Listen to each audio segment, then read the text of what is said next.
എന്റെ കാൽച്ചുവട്ടിൽ നിങ്ങൾ വീണ വീഴ്ച ഒരു തുടക്കം മാത്രമാണ്. ഇനി എന്നും നിങ്ങളുടെ സ്ഥാനം എന്റെ കാൽച്ചുവട്ടിൽ തന്നെയായിരിക്കും. അതെ, രാധിക തന്നെയാണ്. നിങ്ങൾ അന്ന് കണ്ട ആ പഴയ രാധിക. ഈ ഒരു ദിവസത്തിന് വേണ്ടി ഞാൻ കാത്തിരിക്കുകയായിരുന്നു. ഈശ്വരനാണ് നിങ്ങളെ എന്റെ മുന്നിൽ കൊണ്ട് എത്തിച്ചു തന്നത്. ആ, അധികം അലറണ്ട, മറ്റുള്ളവർ കേൾക്കും. മറ്റുള്ളവർ കേൾക്കട്ടെ. ശവമേ, കേട്ടാൽ എനിക്ക് നഷ്ടപ്പെടാനൊന്നുമില്ല.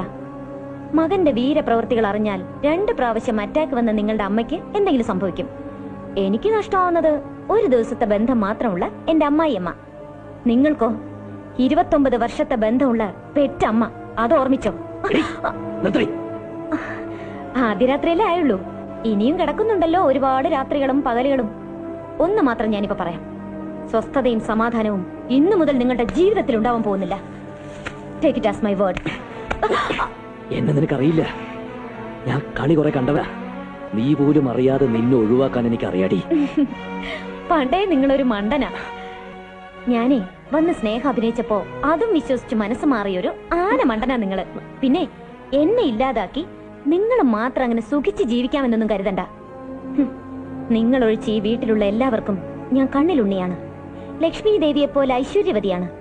പെണ്ണ് കാണാമെന്നപ്പോ അച്ഛൻ പറഞ്ഞ വാക്കുകളാണ്.